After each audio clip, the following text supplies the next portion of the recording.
After Margaret Sullivan's passing, her daughter revealed the hidden truth about the infamous love triangle involving her mother, Jimmy Stewart, and Henry Fonda. What she disclosed was far more shocking than anyone had imagined. Today, let's explore the fascinating story of Jimmy Stewart. Before becoming one of Hollywood's most celebrated stars, Jimmy Stewart was just a quiet, introverted kid with big dreams of flying planes. As a boy, he spent countless hours in his basement tinkering with model airplanes, lost in his own world. Back then, he wasn't exactly remarkable. His grades were mediocre, and his teachers often caught him dozing off. But he had a hidden talent. The story goes that one day, at his father's hardware store, a customer couldn't pay his bill and offered an accordion as payment. In a twist straight out of It's a Wonderful Life, the local barber stepped in to teach young Jimmy how to play. Though Jimmy dreamed of becoming a pilot, his father had other plans. Following family tradition, Jimmy was expected to attend Princeton University and eventually take over the family hardware business. Ever the dutiful son, he followed his father's wishes and enrolled at Princeton in 1928. He even earned a generous scholarship for graduate studies after completing his undergraduate degree. But instead of continuing down that path, he made a decision that stunned everyone. After years of dedication to his studies, Jimmy chose to follow his heart and join a theater company. It was here that fate introduced him to Henry Fonda and Margaret Sullivan. The three became inseparable friends, but their connection was far more complicated than it seemed. This was the beginning of one of Hollywood's most legendary love triangles. While Jimmy and Fonda grew close as friends, Jimmy also found himself falling for the charming and beautiful Margaret Sullivan. Summoning all his courage, he eventually asked her out. Sullivan later recalled his proposal as the most heartfelt and sincere she'd ever received, though it was also awkward. After turning him down, Sullivan's heart was soon claimed by none other than Henry Fonda. The two married in 1931, but Sullivan's fondness for Jimmy never wavered. She believed wholeheartedly that he had the potential to achieve greatness in Hollywood. By 1936, Jimmy Stewart had signed a contract with MGM, though his early roles were far from impressive. Meanwhile, Sullivan was thriving as a leading lady under Universal Pictures. But she wasn't about to leave Jimmy behind. When she came across the script for Next Time We Love, she knew the role of her leading man was perfect for him. There was just one hiccup: Universal had no idea who Jimmy Stewart was. Thanks to Sullivan's persistence, the studio agreed to give him a screen test, and he landed the part. And just like that, Margaret Sullivan became the catalyst for Jimmy Stewart's rise to stardom. At the time, Jimmy was far from the confident actor we'd later come to know. Young and inexperienced, he felt completely out of his depth on this big production. Even the director, Edward H. Griffith, began poking fun at his awkwardness on set.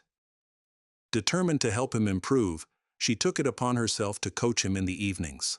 Under her guidance, Jimmy gradually began to tone down the clumsy mannerisms that, ironically, would later become one of his most endearing traits. Sullivan's efforts paid off, and even the director was impressed.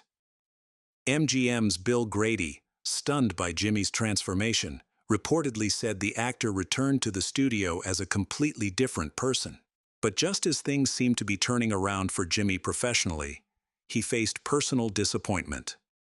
In 1936, Sullivan remarried, but not to him.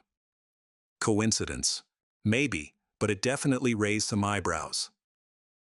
While Jimmy quietly pined for Sullivan over the years, it was her first husband, Henry Fonda, who introduced him to his first Hollywood romance. In 1935, Jimmy began his infamous Bachelor era with a short-lived fling with the legendary dancer Ginger Rogers. Their chemistry was undeniable, both on and off screen, as seen in the 1938 film Vivacious Lady. Behind the scenes, their relationship was fiery, with Rogers reportedly being his first romantic partner. At the time, he was 30. After Rogers, Jimmy's career brought him back into Margaret Sullivan's orbit. The two reunited in 1938 for their second film together, The Shop-Worn Angel.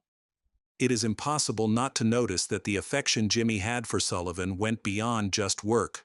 Walter Pidgeon, who played the third part of the film's love triangle, later remarked how obvious it was that Jimmy was in love with her.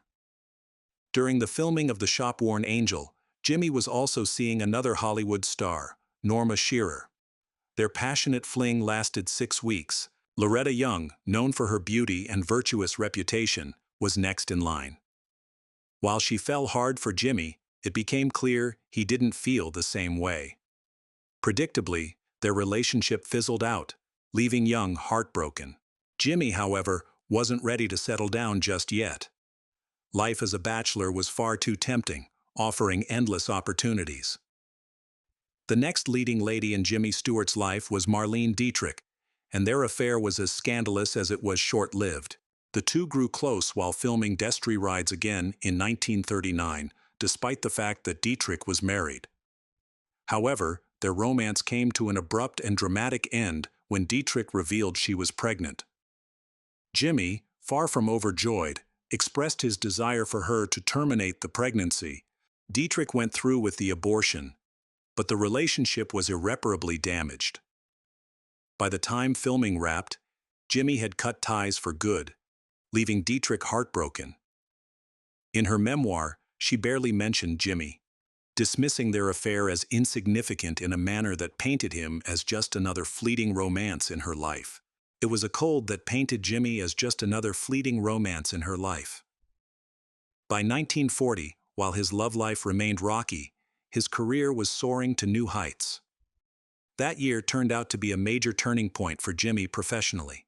He reunited with his favorite co-star, Margaret Sullivan, on 2 projects, including The Shop Around the Corner. But the real highlight of 1940 came with the romantic comedy The Philadelphia Story, where he shared the screen with Hollywood icons Cary Grant and Katharine Hepburn. Critics praised Jimmy's comedic timing, and the movie became a massive box office hit, cementing his status as one of Hollywood's brightest stars. Behind the scenes, though, Jimmy struggled with nerves. Thankfully, Noel Coward stepped in with some much-needed encouragement, helping him push through his self-doubt. In the end, Jimmy delivered a performance that earned him the highest honor of his career. At the 1941 Academy Awards, both Jimmy and his former roommate Henry Fonda were nominated for Best Actor. This time, it was Jimmy who walked away with the Oscar for his role in The Philadelphia Story. However, for Jimmy, the win was bittersweet. Jimmy privately believed he didn't deserve the award, feeling it was more of a consolation prize after losing the previous year for Mr. Smith Goes to Washington. Some speculated that the Academy was making up for that earlier loss. Before the war swept him away, Jimmy had one last notable romance, and it nearly led to marriage. He became deeply involved with Olivia de Havilland, a fellow screen legend. In fact, Jimmy proposed to her, but de Havilland turned him down, as she believed he was not yet ready for the commitment of marriage. There was another reason, too. During their courtship, de Havilland had fallen for director John Huston. Ultimately, she chose Huston over Jimmy, leaving him heartbroken once again. Jimmy Stewart's path to the altar was anything but smooth, and his life took a dramatic turn when World War II erupted. Coming from a fiercely patriotic family, he didn't think twice about stepping up to serve. In fact, he became the first major Hollywood star to enlist, but there was a hitch. His lanky frame didn't meet the Army's weight requirements. Determined, he spent months bulking up, and by February 1941, he was ready to serve his country. However, the war would leave an indelible mark on him. His passion for aviation led him to become a pilot, and he was later sent into combat. Remarkably, he climbed the ranks from private to colonel in just 4 years, fought in Germany, and earned the prestigious Croix de Guerre. Amid the chaos of war, he even found time for romance. At the Hollywood Canteen, a club for servicemen, he met singer Dinah Shore. The two were very close to getting married, but he backed out at the last minute. Still, compared to the horrors of war, a broken engagement was hardly his biggest concern. Jimmy rarely spoke about his wartime experiences, but the toll it took on him was evident. A biographer revealed that the trauma deeply affected him. He barely ate during long stretches of his service and endured immense emotional strain. Over the course of 20 missions, his anxiety only grew. One of the most devastating moments came when his squadron went on a mission without him. 130 men killed. The tragedy haunted him, and when he finally returned home, his family barely recognized him. He was gaunt, aged beyond his years. Jimmy's acting career seemed to be at a standstill. He even considered leaving Hollywood altogether to work in his family's business. But fate had other plans. Director Frank Capra offered him a lifeline, casting him in what would become his most iconic film, It's a Wonderful Life. Interestingly, Jimmy wasn't initially thrilled about the role. When asked what kind of project he wanted to take on after the war, his response was heartbreakingly indifferent. So when Capra approached him with the part of George Bailey, Jimmy wasn't particularly enthusiastic, especially when he learned that the character contemplates suicide. With limited options, however, he reluctantly accepted the role. Though It's a Wonderful Life is now celebrated as a heartwarming Christmas classic, the production was anything but cheerful. Jimmy, still grappling with his wartime trauma, was tense throughout filming. He constantly doubted his abilities and questioned whether he should quit acting altogether. Behind the scenes, it was a grueling experience, but the film ultimately cemented his legacy as one of Hollywood's most beloved stars. Jimmy Stewart poured every ounce of his passion into some of the most emotional performances of his career. But his efforts couldn't save It's a Wonderful Life from flopping at the box office. Hard to believe now, right? The film didn't even recoup its production costs when it was first released. Yet, in a twist no one could have predicted, it eventually found new life and became a beloved classic. These days, it's hailed as one of the greatest films ever made. Even Jimmy himself came around. He eventually admitted it was his favorite of all the movies he ever starred in. Still, Jimmy wasn't always celebrated in his time. Many of his most iconic films didn't gain recognition until years later. Take his collaborations with Alfred Hitchcock, for instance. Together, they made unforgettable thrillers like Rear Window and Vertigo. When Vertigo bombed critically and commercially, Hitchcock reportedly blamed Jimmy, saying he looked too old for the role. Pretty harsh, especially considering Jimmy had just spent 4 grueling years in World War II. To make matters worse, when Hitchcock cast his next film, North by Northwest, he passed over Jimmy. Instead, he chose Cary Grant, who was 4 years older than Jimmy. While his career had its share of letdowns, Jimmy's personal life found stability later on.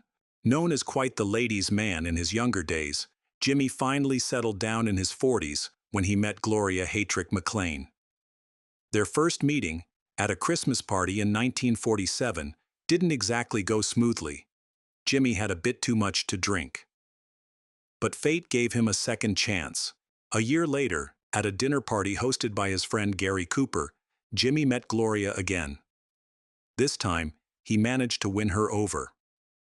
The two married in 1949, and by all accounts, Jimmy was a devoted husband and father from that point on. Their marriage brought him 2 adopted sons, and in 1951, the couple welcomed twin daughters.